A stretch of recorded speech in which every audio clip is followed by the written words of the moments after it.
Hello food lovers, welcome to జరా వంటలు. ఇవాల్టి స్పెషల్ కాకరకాయ నింపుడు కారం.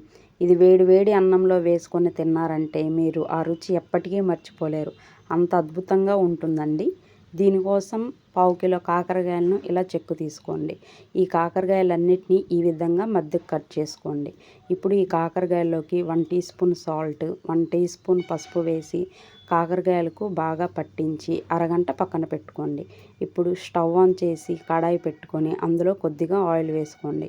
ఆయిల్ హీట్ అయిన తర్వాత మనం అరగంట పక్కన పెట్టుకున్న కాకరకాయల్లోకి ఈ విధంగా నీరు దిగుతుంది. ఇప్పుడు ఈ కాకరకాయలన్నిటినీ ఒక్కొక్కటి గట్టిగా పిండి కడాయిలో వేసుకోండి. ఈ విధంగా కాకరకాయలను గట్టిగా పిండడం వల్ల కాకరకాయలో ఉన్న మిగిలిన చేదు అంతా దిగిపోతుంది. ఈ కాకరకాయలను ఈ విధంగా కలుపుతూ ఫ్రై చేసుకోవాలి. ఈ కాకరకాయలు ఫ్రై అయ్యేలోపు మనం కాకరకాయల్లోకి కావలసిన కారం తయారు చేసుకుందాం. దీనికోసం మిక్సీ జార్ తీసుకొని 1 కప్ ఎండు కొబ్బరి ముక్కలు, 1 కప్ శనగపప్పు, 3 టేబుల్ స్పూన్ కారం, 5-6 వెల్లుల్లి, రుచికి సరిపడా ఉప్పు, 1 టేబుల్ స్పూన్ జీలకర్ర వేసి మిక్సీ పట్టుకోండి. చూసారా, ఈ విధంగా మిక్సీ పట్టుకుంటే మనకి కాకరకాయల్లోకి కావాల్సిన కారం రెడీ అయిపోతుంది. ఈలోపు మన కాకరకాయలు కూడా ఈ విధంగా ఫ్రై అయ్యాయి. ఈ విధంగా అటు ఇటు కలుపుతూ ఈవెన్గా ఫ్రై చేసుకోండి. చూసారా, కాకరకాయలు ఈ విధంగా ఫ్రై అయితే సరిపోతుంది. ఇప్పుడు ఈ కాకరకాయలన్నిటినీ ఒక ప్లేట్లోకి తీసుకొని చల్లారనివ్వండి. ఇప్పుడు చల్లారిన కాకరకాయల్లోకి మనం ముందుగా తయారు చేసి పెట్టుకున్న కారాన్ని కాకరకాయల్లో పెట్టుకుందాం. ఇప్పుడు ఒక్కొక్క కాకరకాయ తీసుకొని అందులో కారాన్ని నిండుగా పెట్టుకోండి. ఈ విధంగా కాకరకాయలన్నిటికీ కారం నిండుగా పెట్టుకోవాలి.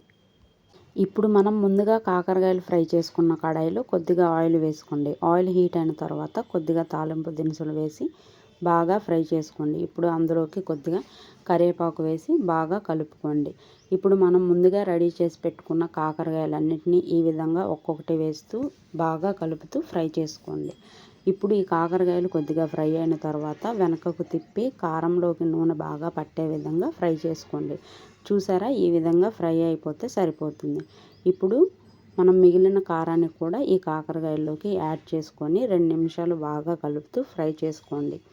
అంతే అండి, ఎంతో అద్భుతమైన కాకరకాయ నింపుడు కారం రెడీ అయిపోయింది. ఇది మీరు వేడివేడి అన్నంలో వేసుకొని తిన్నారంటే ఆ రుచి మీరు మాటల్లో చెప్పలేరు. అంత అద్భుతంగా ఉంటుంది. ఏంటి, నచ్చిందా ఈ వీడియో మీకు? అయితే మీరు ట్రై చేసి మీకు ఎలా కుదిరిందో కామెంట్ చేయడం మాత్రం మర్చిపోకండి. ఇలాంటి మరిన్ని రెసిపీస్ కోసం మన ఛానల్ని సబ్స్క్రైబ్ చేసుకోండి.